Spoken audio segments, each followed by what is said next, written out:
Una de las escenas más tristes de la última cena es el momento de la negación. Pedro, sentado con los apóstoles alrededor de Jesús, sienten tanta alegría, sienten tanto gozo, y Jesús comienza a anunciar que se va, pero viene una palabra dura, una palabra triste, una palabra que asegura a Pedro que todo va a ir mal, pero él la comienza a advertir que hay alguien que va a negar, que lo va a negar completamente. Dice aquí entonces, en el capítulo 26, versículo 33, dice, cuando él habló de que iba a herir al pastor, iban a dispersar las ovejas, dijo, yo no te voy a negar. Dice, Pedro intervino y le dijo, 26:33 de Mateo, aunque todos se escandalicen de ti, yo nunca me escandalizaré. Jesús dijo, yo te aseguro, esta misma noche, antes que el gallo cante, me habrás negado 3 veces. Pedro dice, aunque tenga que morir contigo, yo no te negaré. Y lo mismo dijeron los demás discípulos. O sea, hay momentos de falsa seguridad, momentos de fusión, momentos de mucho hablar, como lo hacemos muchas veces nosotros. Así también le pasó a él. Él anuncia, Pedro, su amor al Señor, que dará la vida por él, y él, por el contrario, sabemos lo que pasó. En los versículos del 69 al 75, Pedro iba a negar al Maestro, lo iba a negar, iba a venir el llanto amargo, el llanto de haber fallado al Señor. He negado al Señor. Imagínense, lo venció el miedo, no se atrevió a dar la cara. El Maestro daba la cara en todo momento. Él era capaz de, ante los del Sanedrín, ante todo el mundo, decir lo que fuera, y que hablaba tan libremente. Pedro, creyendo que iba a ser libre, no, el miedo lo venció. Y eso nos pasa también mucho a nosotros. Es que sin espíritu no hay fuerza. Nadie puede dar testimonio de Jesús si no tiene el Espíritu Santo de Dios. Por esto, en este tiempo de la Semana Santa, en donde estamos en lunes, estamos reflexionando sobre la fragilidad de Pedro cuando no tiene todavía el Espíritu. Es oscuridad en Pentecostés. Cuando llegue, en el capítulo 2 de Hechos de los Apóstoles, se derrame el Espíritu Santo sobre los apóstoles. Pedro el primero y los 11 después también allí comenzarán a dar testimonio y habrán perdido el miedo completamente para decirle a la gente quién es Jesús. Pero en ese momento no. En ese momento Pedro todavía no tiene la fuerza que necesitan los discípulos. Hasta que Jesucristo no muera, no resucite y no dé su espíritu, no será posible que los discípulos sean capaces de testificar con poder que Jesús es el Señor. Y peor todavía, niega al Maestro y se le derrumbó la carrera. Echó por tierra toda la carrera. Óigame, un escándalo máximo, peor que todos los escándalos de los papas y de los obispos y sacerdotes. Negó al mismo Maestro. Toda la promesa que tenía Jesús sobre Pedro pareciera que me imagino a Pedro diciendo, se me acabó todo. Acuérdense que Pedro recibió esa promesa del Señor. Cuando él dijo, tú eres el Hijo de Dios, le dijo dichoso. Dijo 2 cosas, un piropo y una promesa. Le dijo, dichoso tú, Pedro. En Mateo 16:16, tú eres el Hijo de Dios, tú eres Dios. Si tú creyeras que es Dios, daría todo por él, pero todavía la fe de él todavía está débil. Y aún así, Pedro alabó una revelación que va a ser la esencia de todo. Jesús es el Hijo de Dios. Y le dijo, dichoso tú, y te daré las llaves del reino. Tú eres el que pondrás, y lo que ates y desates, eso quedará atado y desatado en el cielo. Fíjense, yo imagino a los demás mirando a Pedro y Pedro, lo que le toca. Qué promesa más grande. Y de repente todo eso se va a tierra. He negado al Maestro. Pedro había visto a Jesús haciendo tantas cosas. Caminó sobre las aguas. Él mismo trató de caminar sobre las aguas. Él vio el poder de Jesús, porque Pedro mismo caminó sobre las aguas. Él vio la pesca milagrosa, en donde vio cómo Jesús era el Señor, y por eso se tiró a tierra. Y le dijo, apártate de mí, que soy un pecador. Él vio el agua convertida al vino. Él vio los panes multiplicarse. Él vio en el Tabor la gloria de Jesús. Todo eso lo había visto. No tenía excusa, al menos por haber visto, por haber sido testigo. Por esto entonces, Qué difícil es. Todo eso por tierra. Es como una amistad. Yo no sé si ha pasado con alguno de ustedes, que han echado una amistad de años por tierra. El gran amigo, el mano derecha, el de más confianza. De repente perder toda la confianza en un momento, en unos segundos. ¿Qué cosa? Jesús lo declaró pescador de hombres. Fíjense, tú serás pescador de hombres. Jesús también lo declaró la piedra angular de la iglesia. Fíjense, tú eres Pedro y sobre esta piedra edificaré mi iglesia. Lo declaró el que tenía en sus manos las llaves del reino. Y ahora el pecado. Ahora el miedo. ¿Cómo justificarse? ¿Cómo justificarse ante esto? Me parece que ante el pecado todo se acaba. Y a veces el pecado lo primero que hace es matar nuestro ego, nuestro afán de perfeccionismo. No es que el pecado sea bueno, pero se le puede sacar provecho del pecado. Porque cuando uno se cree perfecto, hace mucho bien el golpe de la fragilidad. Cuando uno descubre quién es uno realmente, eso es importante. El cielo, mis queridos hermanos, está lleno de grandes santos que fueron grandes pecadores que se arrepintieron. Hay un dicho muy interesante que dice: no hay santo sin pasado y no hay pecador sin futuro. Esa frase es intensa y fuerte. Tú te crees santo, mira tu pasado y mira tu presente. Por más santo, todos los santos tienen en su pasado fragilidades que con la gracia de Cristo fueron superadas. Y pecador, tú eres muy pecador, tú el amor de Dios ya no tiene nada que hacer contigo, no eres salvable, mentira. No hay pecador que no tenga la oportunidad de tener un futuro con Cristo. Esa es la belleza. Y en esa dinámica se mueve Pedro y se mueve Judas también.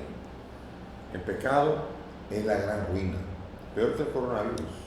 Si a nosotros nos preocupa el coronavirus que ha afectado y que está afectando a 1 millón y pico de personas, el pecado afecta un poco más que eso todavía. Y han muerto quizás 13 o 14 mil, más, no, 50 mil, perdón. Más han muerto por el pecado y por la muerte, que es peor todavía. El pecado es la gran enfermedad y la verdadera enfermedad, pero esa tiene antídoto, esa tiene medicina, y la medicina es la sangre de Cristo. Si cometemos pecado, si cometemos la tristeza de cometer pecado, podemos sacarle provecho, porque volviendo a Cristo con auténtica contrición, podemos reforzar nuestra amistad con Cristo. Eso no quiere decir, bueno, ahora voy a pecar y me voy a arrepentir y a pecar, porque esto no sería un camino auténtico. El camino auténtico es la búsqueda siempre del camino recto. Dice San Juan en la primera carta, en capítulo 2, hijos míos, les escribo esto para que no pequen. Aunque si alguno peca, sepa que tiene un abogado, Jesucristo, que intercede por todos. La finalidad es que no pequemos. Pero fíjense, hay dos maneras de tomar el pecado: Pedro y Judas. Judas lo abruma el pecado. Judas, ante la realidad de que ha vendido por 30 monedas de plata, ha vendido al maestro, él no puede hacer otra cosa que ir y ahorcarse. Y ahí no hay esperanza entonces. Ese es un camino. Pero jamás hay que tomar un camino como este. Este es el camino equivocado. Este no es el camino que lleva a la vida. Ni el pecado tampoco. ¿Qué decir pues entonces? Lo que le pasa a Pedro y lo que le pasa a todo hombre pecador que vuelve al camino de la santidad y vuelve a Dios. Y por eso en esta Semana Santa el Señor nos invita a poner la mirada en ese Pedro. ¿Qué va a hacer Pedro? Acaba de negar al maestro y se sale, se echa. Porque la lectura es dura. Fíjense, la lectura, yo quiero que nos fijemos en las 3 respuestas de Pedro. Fíjense bien, voy a hacerlas un poco más fuertes las respuestas para que oigan cómo se va intensificando el rechazo y la negación de una manera más enfática cada vez. Dice, Pedro estaba sentado, capítulo 26 de Mateo, versículo 69. Estaba sentado fuera en el patio. Una criada se acercó a él y le dijo, también tú estabas con Jesús el Galileo. Pero él lo negó delante de todos. No sé qué dices, como diciendo, haciéndose loco. Cuando salía al portal, le dio otra criada y dijo a los que estaban allí: ese estaba con Jesús en Nazaret. Y de nuevo lo negó con juramento: yo no conozco a ese hombre. Oigan esto, ya no solamente no sé de qué me habla, sino que ahora asegurando que no conoce a aquel con quien ha estado todo este tiempo. Y peor ahora hubo unos que dijeron entonces: ciertamente tú eres de ellos. Además, tu misma habla te descubre. Era tan evidente que él tuvo que salirse de la goma del camión de una manera muy enfática y muy triste. Miren cómo dice. Entonces, él se puso a echar imprecaciones y a jurar: yo no conozco a ese hombre. Pero ahí no lo dice. Pero imprecaciones, maldiciones de hecho. A ese maldito, imagínense. Yo quiero que entiendan, no se atreven a ponerlo aquí. Pero Pedro dice que echa imprecaciones. Y en otro dice maldiciones. Maldice al Señor. Es duro eso. Pero cuántas veces uno dice: muy fácil, Pedro, qué barbaridad. Pero cuántas veces no hemos hecho nosotros. Y entonces el miedo que se apoderó de Pedro, ahora de repente se cruza con la mirada del Señor. Imagínense, para maldición, y lo mira entonces. Me imagino la mirada de este hombre. Jesús mirando. Jesús, que sabía todo, lo atravesó esa mirada. Y dice que salió, se fue de allí y lloró amargamente. Ya Jesús sabía lo que iba a pasar. Acuérdense de la palabra de Jesús en Lucas 22:31, que dice que Jesús le dijo a Pedro en la última cena, dice: Simón, Simón, mira que Satanás ha solicitado el poder de escribarlos como trigo, pero yo he rogado por ti para que tu fe no desfallezca, y tú, cuando hayas vuelto, confirma a tu hermano. Fíjate, ahí él está diciendo que sabe que Satanás quiere ponerlo a prueba como al arroz, así como el trigo, así, pasarlo por el sedazo de la fe. Y entonces en ese momento dice: tú, yo he rogado por ti. ¿Por qué? Me vas a negar, te vas a caer, he rogado por ti. Y cuando vuelvas, es decir, yo sé que volverás. Y cuando vuelvas, confirma a tus hermanos. Tú vas a ser el más fuerte de todos. Fíjense qué bonito. En Lucas se está anunciando un poco más cuál va a ser el itinerario después de la negación. El itinerario va a ser volver al Señor. Se fue de allí, dice la palabra. Se separó. Dolor de la traición. Le había cortado la oreja a Malco, ¿se acuerdan? Cuando iban a tomarlo preso, sacó la espada, le cortó, todo envalentonado, y ahora se cayó todo. Ahora no tenía espada y cogió miedo y no se atrevió a dar testimonio. El pastor le dijo: Pedro, sobre esta piedra edificaré mi iglesia. Esa piedra está rota, ese pastor está lastimado. Y la iglesia sufre si el pastor está lastimado. Y entonces ahí los demás no saben qué hacer. Fíjense que las decisiones de alguien que está herido nunca pueden ser buenas y arrastra a los demás a malas decisiones. Fíjense, es interesante el capítulo 21 de Juan, el último capítulo. Es un capítulo muy hermoso, es un capítulo muy entrañable. Es un capítulo en el que Pedro dice: me voy a pescar. 21:3 dice: Simón Pedro dijo: vuelvo a la pesca de peces.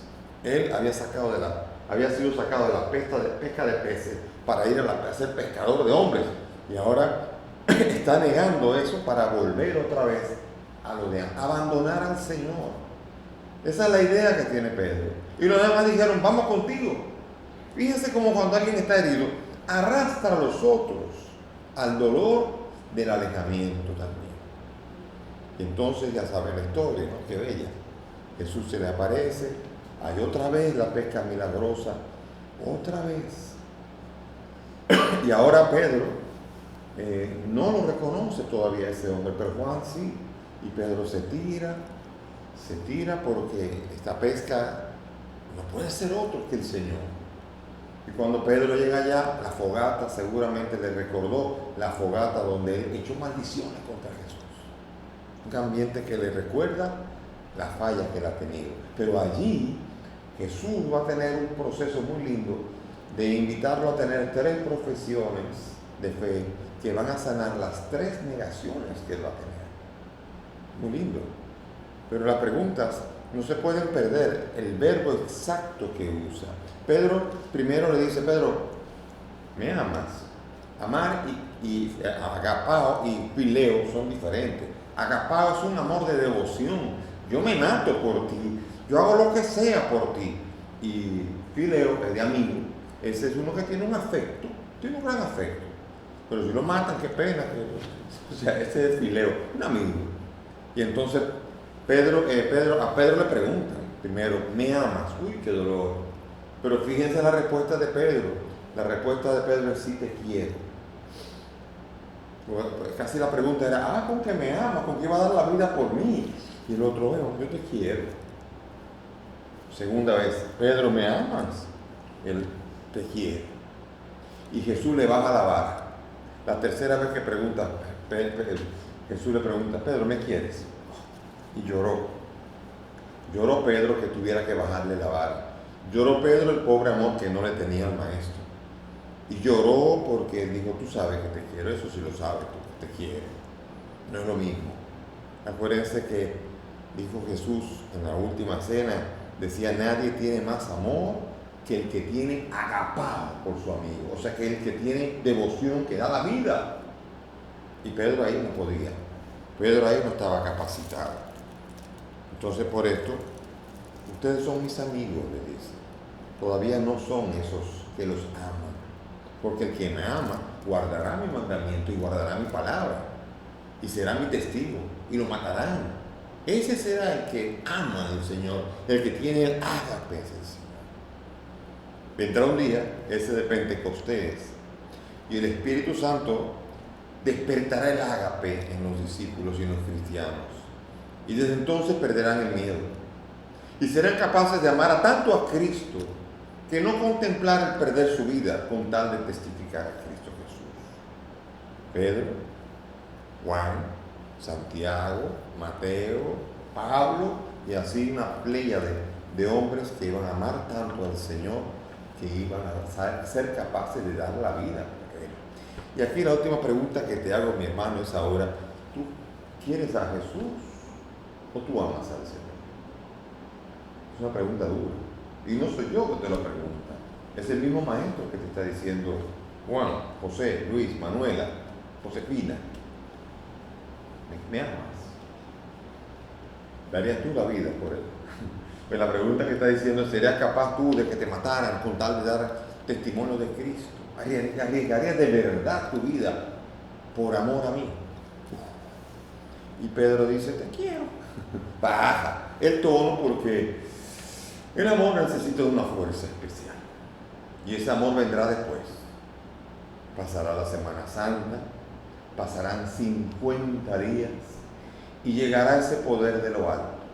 Esa fuerza de ágape, esa fuerza de amor que a ti y a mí nos liberará de tener que negar a Jesús como lo hizo Pedro.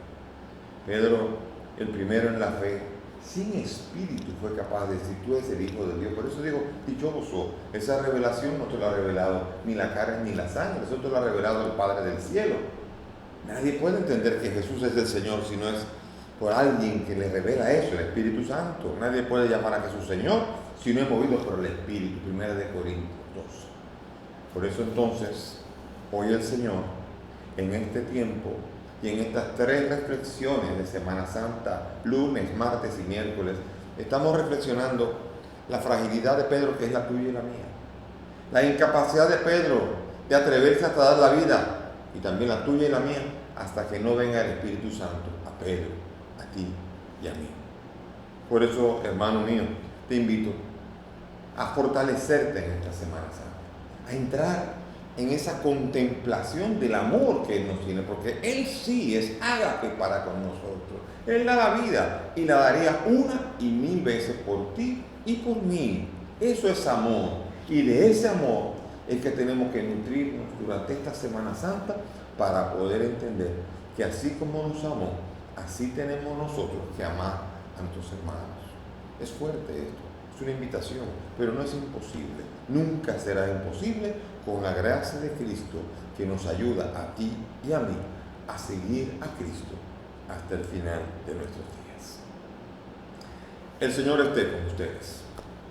Y que la bendición de Dios Todopoderoso, Padre, Hijo y Espíritu Santo, descienda sobre ustedes y permanezca para siempre.